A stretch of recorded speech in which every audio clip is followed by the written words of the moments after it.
Welcome back to the Jacksonville Buzz. I'm Steve Strum. This morning we have Bruce Dewick from the Exchange Club of Nassau County. Good morning. Good morning, Steve. Okay, so I've known you a long time, and through the iterations that I've known you, you have retired as an executive of a certain power company that might make this thing turn on every time we flip the switch. You retire, and now you have a real estate company. Yes. One of the things that I've known about you over the last, 2 decades of our relationship is you have always had a penchant to give back to the community. Mm-hmm. This morning you're here to talk about the Exchange Club of Nassau County. What is the Exchange Club? The Exchange Club is a service club, and it is all about giving back to the community. What the Exchange Club does is 3 areas of focus in terms of its give back. Number 1 is child abuse prevention. That's a national project. And we support the Family Center of Northeast Florida, which provides free child abuse prevention services to families in distress. So that's number 1, our core kind of project. And we do a lot of projects and fundraising associated with that family center. And it serves multi-county area here in Northeast Florida. Number 2 is Americanism. And Americanism is really like give a kid a flag day on the Veterans Day. We walk the parade. We give out flags to the kids. One small example of what we do there. And the third is specific community service projects like our club, which is in Nassau County. And there's 3 clubs in Northeast Florida. There's the Downtown Jacksonville Club, Jack's Beaches Club. Now there's the Nassau Club. They're looking at clubs going south as well. And so then we do community service projects. And over the last few years, we've done diaper drives, school supply drives. We've done different types of fundraising events. We try to do events in the community that are fun. We did a poker run as a fundraiser with a classic car company, things of that nature. It sounds like a lot of the stuff, and I was reading the back of this thing, a lot of the stuff is surrounding kids. A lot of it is, yes. Not all of it, but No. It sounds like, as I'm kind of reading through the tick list here, and, the one thing that kind of jumped out at me is of course, we are now 2.5 years either into or out of a 100-year pandemic, right? So nobody's really experienced that since, I think, 1918. Right. And, of course, the news cycle and, the world's a lot different 100 years later. You talked about kids, talked about domestic violence. Right. One of the things that's a very real deal that a lot of people, counselors are overloaded right now, psychologists, they're backlogged because of the experience that children have had, my children, as part of that, because I have teenagers here, that what they've gone through, right? All of a sudden, can't go anywhere for 2 years, has a huge impact on the psyche. And then, of course, domestic violence is up off the charts. Right. What is your club doing to help kids transition or at least deal with what we now know as the new reality? Well, for example, when we first started we started a club almost the same day COVID outbreak started. So the first thing we did... Oh, fantastic. Yeah, we're going to have a social club Yeah. in the antisocial environment of our modern era. That's Exactly. fabulous. So we started making masks for first responders because there were none available at that time. Remember this. So that was one of the things we did to get started. We do, diaper drives for,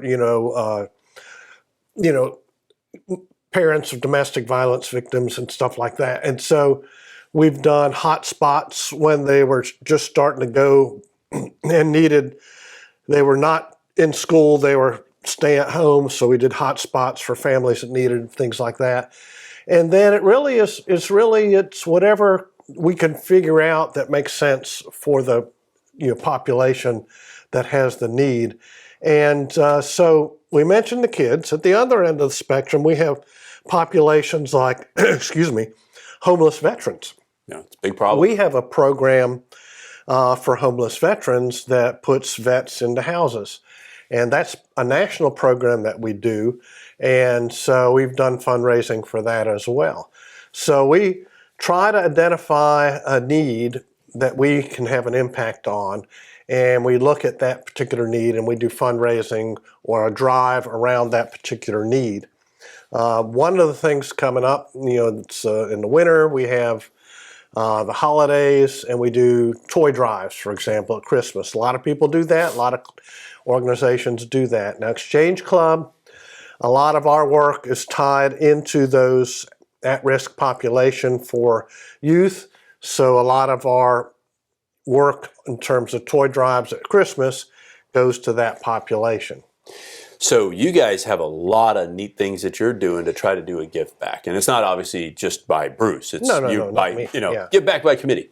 If people want to find out more about the Exchange Club, whether if they are in need of service or whether they want to participate, whether it's donations or be a part of your club, what's the best way for them to connect with you guys?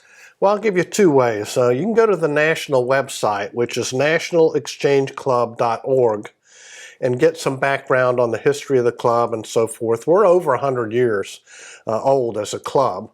And then we could also go to one of our meetings. We meet the first Thursday of the month at 4 o'clock. The Fernandina Beach Golf Club. No, we moved that to Gators Dockside. Oh, it's fair. We get some gator bites. A more visible location, Gators Dockside in Yulee, 4 o'clock on the first Thursday of the month. You could also go to our Facebook page, which Facebook Exchange Club of Nassau County, FL, and find out information there. So those are a couple of ways you can connect with us. We just started working with the Nassau County Health Coalition. We're looking at ways we can collaborate with them. We're always looking for ideas and ways we can collaborate with different groups so we can have a greater impact on the community. And again, it's what the members want to do. So if you have an idea, bring it to us. We'll see if we can make it happen. They connect to you national, local. They want to come out and get some gator bites at Gators Dockside. The first Thursday of the month at the Gators Dockside in Fernandina. Facebook, Yulee. So all the socials, and whether it's to participate, if they have a need or have an idea, either way, connect and try to help somebody else that may need some help in this current environment. Absolutely. Thanks for all you do, man. It's great to see you again. It's great to see you, Steve. Guys, thanks for joining us on the Jacksonville Buzz. If you like us, share us. And remember, live with gratitude. Born out of the bold city of the South, Southern Grill has been a mainstay on Jacksonville's South Bank for 24 years. From sun up to sundown, Southern Grill serves up home-cooked meals daily. From breakfast to Southern cooked barbecue, sandwiches, wraps, platters, and vegetarian options, the Southern Grill has you covered. At night, enjoy some of the live music at our full bar or catch this week's best college or NFL game with our NFL Sunday ticket. Dine in, to go, delivery, or catering. Enjoy a taste of the South at the Southern Grill.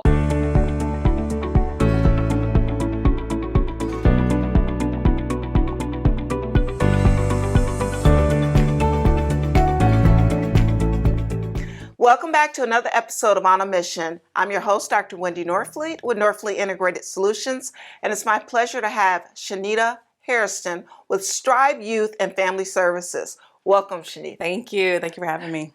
So, Shanita, how did you get involved with youth? Is that something you always wanted to do? So I started off as a teacher. Okay. So I've been in education for about 14 years. What age group? Kindergarten. I had kindergarten first, so I had the babies. First of all, let me just tell you that I applaud you because I have an 8-year-old and the pandemic hit with middle of kindergarten. And let me just tell you, I would have paid her teacher's salary if I was an option.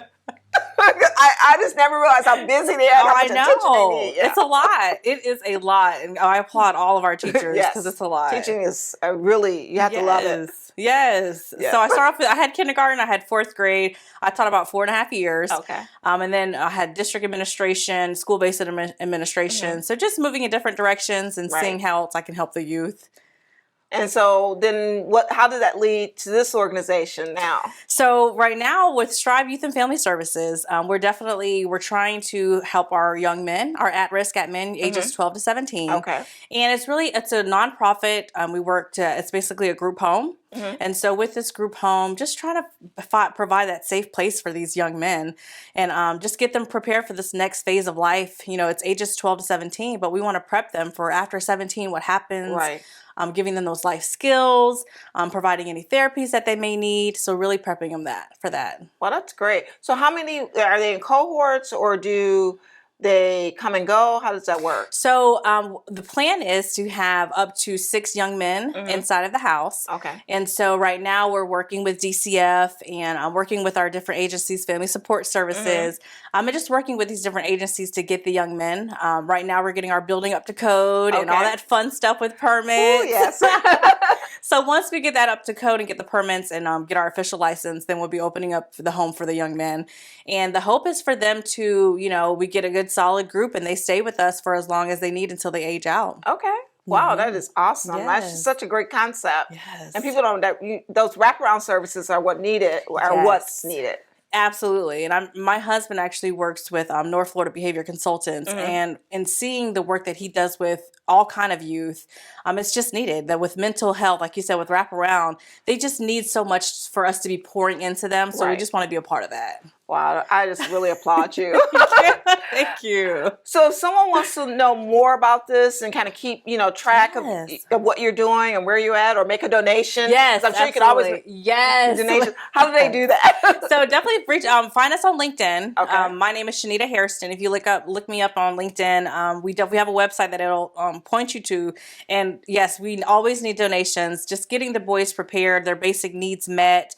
Of course, simple things like bedding and bath things. But of course, they're going to need all kind of things. But the LinkedIn page will definitely link you to our website. Again, Shanita Hairston for Strive Youth and Family Services. All right. Thank you so much. Yes, thank you for having me. All right, you guys heard it. She can use some donations, use some help.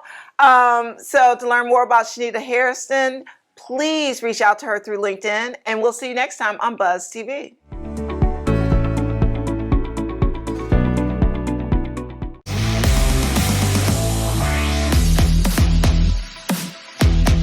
Greetings and welcome to another edition of the Jacksonville Buzz. I am your host, Adrienne Houghton. And joining me in the studio today is Sherry Province, and she's the Executive Director of the Limelight Theatre. Welcome, Sherry. Thank you so much. So how long have you been the Executive Director for Limelight? I moved to St. Augustine to take the position in February of this year. So it's been only 6 months. Yeah. So it's super new. Very new, but I love it. And I feel like I can't believe I get to live there. It's like a little European city in the middle of Florida. So what can people expect from the Limelight Theatre? Well, we are a community theater, but we say that we're a community theater with professional quality entertainment. It's really beautiful. The season that we have picked out for this coming season, it's a little bit of everything.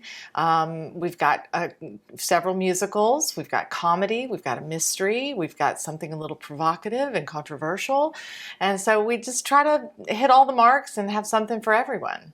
So do you have your own actors and actresses that are part of the Limelight Theatre, or do you actually bring in professionals? No, we have auditions for just the community at large to come and audition for each show that they want to be a part of. And the group of actors that like to come and work at Limelight, they're like a little family, and many of them come back and again, and yet we are now reaching much further. We have people come all the way from Jacksonville, Fleming Island, all around the North Florida region to work, because it's just a wonderful, loving place to tell stories, and it's like their home, their theater home. It's what they. How many people can you seat in your audience?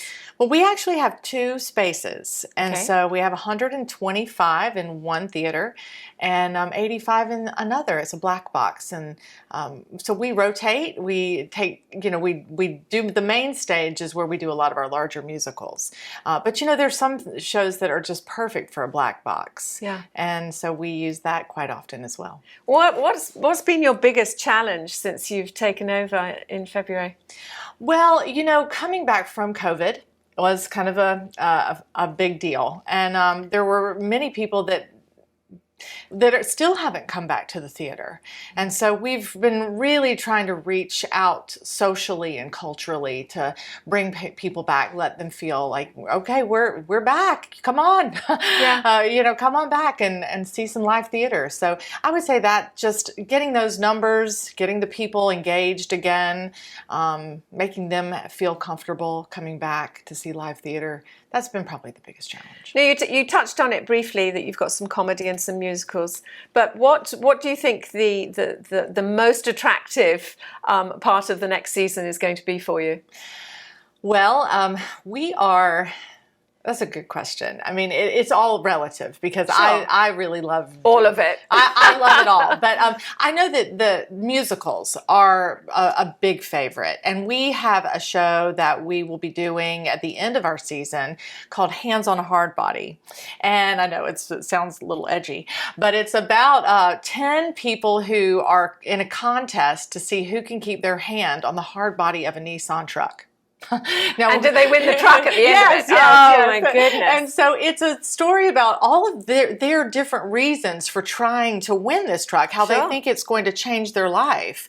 But what really changes their life is the people that they meet trying to win the prize. Yeah. So it's a wonderful feel-good story. Sounds exciting. Yeah, it's going to be good. So you say you're a community theatre. Do you require volunteers to help, or are you always looking for people that want to be involved in the theatre? We could not do what we do if it weren't for the volunteers. We have an incredible group of people who not only are on stage, but actually make it happen by building the set, painting the set.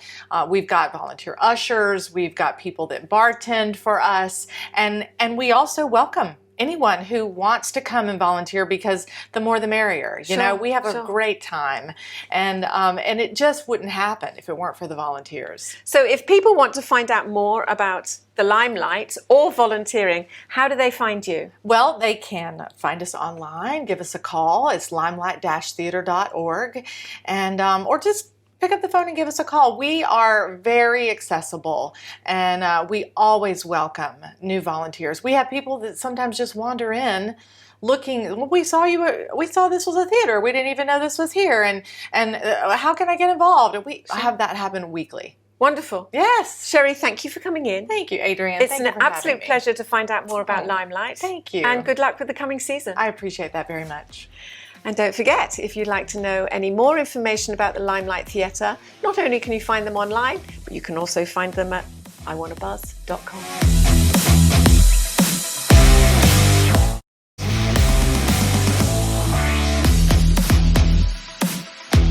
Greetings and welcome back to the Jacksonville Buzz. I am your host, Adrienne Houghton.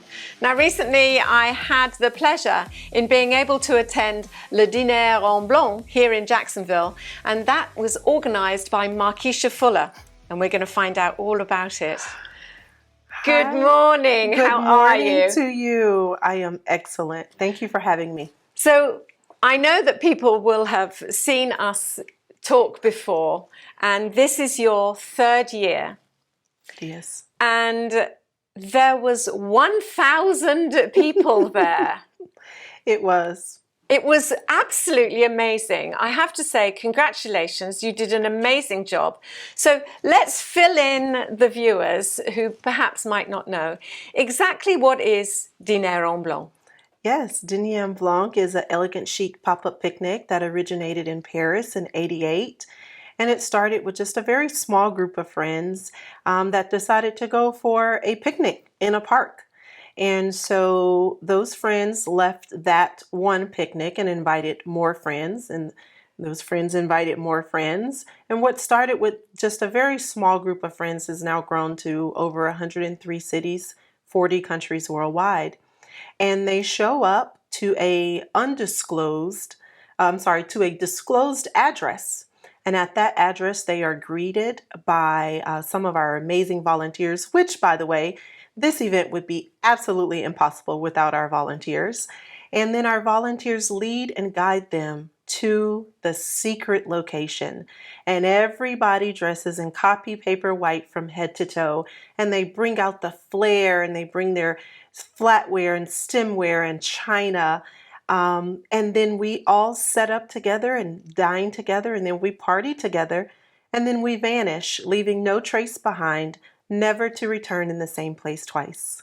I mean, it's quite spectacular. I have to say that when I arrived, obviously I was coming as press, and so I knew where the venue was, so I came straight to it. But waiting in public garages was just an amazing amount of people completely dressed in white from top to toe with all their food and their little trolleys and everything. And then to see everyone arrive, it was magnificent.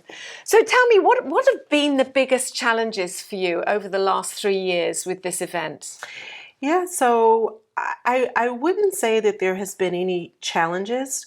One of the things that we have made sure to be very conscious of is making sure that we bring on the experience for the people that are attending here in Jacksonville. And the reason why that has been at the top of the point of interest is because every major city, for the most part, they host Dîner en Blanc, and every city is different. We wanted it to be just as different here in Jacksonville, but also special for everyone here in the River City. And so it's such a intentional effort every year that any hiccups that we may have had the previous year, that we do not have them going forward. Absolutely. And that we always bring on a better experience than what the guest had the year before. And so Tosh Johnson, who's also the co-host this year with myself, we have been very intentional with 2022, and we have already begun brainstorming with 2023. But we wanted to make sure that our catering was tip-top perfect, which, by the way, Riverfront Cafe and Catering, Express Catering did an amazing job. The food was good. We have been getting some great feedback on the portion sizes, and just our wine choices were great. So it was just a very intentional effort this year. It's every year, but definitely this year we wanted to bring on a different experience, and I think we succeeded. You did. I mean, you had the Cirque en Blanc theme. So there was circus, there was stilt walkers, there were aerialists. I mean, it was really spectacular with this magnificent sort of French music playing in the background. 2023, you say you've already started. Is 1,000 people going to be the cap, or will you try and get more? And where do you find I mean, I'm asking all these questions and we've only got a minute left, but the fact of the matter is there's so much to do, isn't there? There is so much to do. We typically cap our audience based on what we know our secret location will hold. Right. And so the goal every year, of course, is to expand. To get a bigger location. Is to expand. And so our location will definitely hold more than 1,000 for 2023. But we're just excited to begin planning. Markeisha, how do people find out about it for 2023? Absolutely. They can go to our website, which is Dîner en Blanc. Jacksonville.Dîner en Blanc. Dîner is spelled DINERENBLANC.com. It's a pleasure always to see you. Thank you. Thank you for inviting me to this wonderful event. I thoroughly enjoyed it. Thank you for having me. And don't forget, if you'd like to know any more information, you can also find it on iwannabuzz.com. Thank you for watching.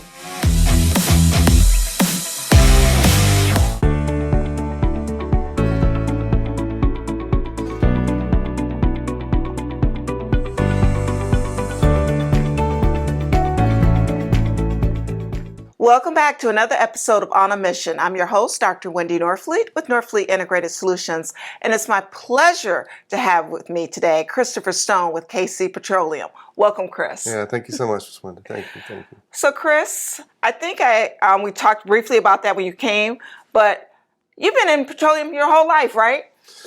Somewhat, yeah. That's what you plan for, right? We all are, right? I mean, at some point or another, we're all involved in it. So. But is that what you studied? That's what you thought you were going to be doing? No, not at all. Not at all. It's it's different. It's different for sure. So how did you stumble into it? Yeah, so I had basically my best friend at the time. We went to church together, and we just got to grow this bond. And he just said, "Hey, I need some help. Help my company grow." And I didn't know what it was at the time, and lo and behold, it was in the fueling industry. So. All right. So for people who don't know what KC Petroleum does, why don't you share a little information? Sure, yes, ma'am. Yeah, so KC Petroleum, we are involved in the fueling industry, where there being convenience stores, even the commercial application. So, typically with the petroleum aspect, you think of, fuel for your cars, diesel, gas. But we've also recently stepped into EV charging, right? That's the new topic. Right. So that's why it's more fueling. And so to just make it simple, we do the fueling side of convenience stores underground, and basically nobody sees what we do. Okay, but so you do from the ground down. That's basically, yeah, that's right. No, for sure. The ground That's right. down. That's right. Sure. Okay, so is that, I'm assuming that because we see gas stations almost every corner, that you guys are kept pretty busy? It is. We are very busy. And like we talked about earlier, working on being productive in the busyness. Right. But yes, sure. You always have a new client, a new brand come into town, and they put them on every corner. That is right. Right. And then you also have companies that are expanding. Absolutely. For instance, like our big client here locally, Gate Petroleum, we've been doing business with them for 30 plus years. Wow. And so they are, definitely a solid client of ours, and they continue to grow. You get the Wawas, the Quick Trips of the world. Right. So yes, ma'am. So do you do work just in Florida? Do you do it in other places? Tell us a little bit about your region of service. Sure, yes, ma'am. Right now we currently have one hub here locally in Jax. We're in Jacksonville, born and bred. Okay. But with that said, our clients are all over, and we just support. We want to find good partners. So to what you said, we're in Florida, Georgia, South Carolina, and even Alabama for some clients. Again, Okay. we're very strategic about who we partner with in that aspect. So. Oh, wow. So once you become a partner, you service. Exactly. Okay. We I think with any business, you can get some clients that are, in a sense, transactional, and I don't want to take those away either. But again, you find a good partner who likes what you do, and you like what they do and how y'all work together. Again, it's all about the partnership. So if they need us to do something special, we'll do it. That's great. I tell people that all the time. You can grow business by building those relationships and those partnerships. Absolutely. Absolutely. Wow.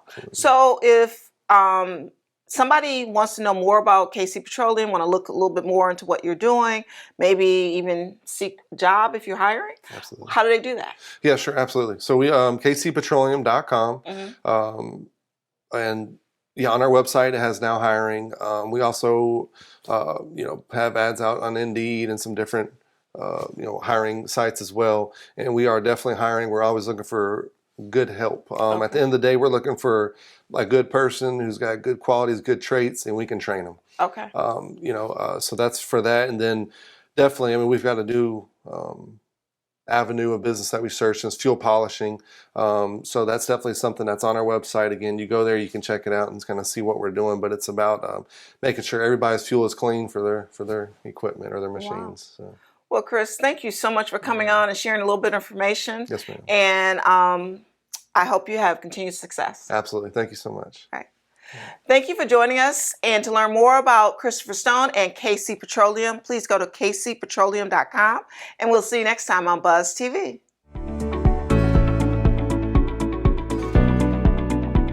What a great show. There were some very interesting segments there, and I hope you enjoyed it. Watch this space next week, and we'll be back.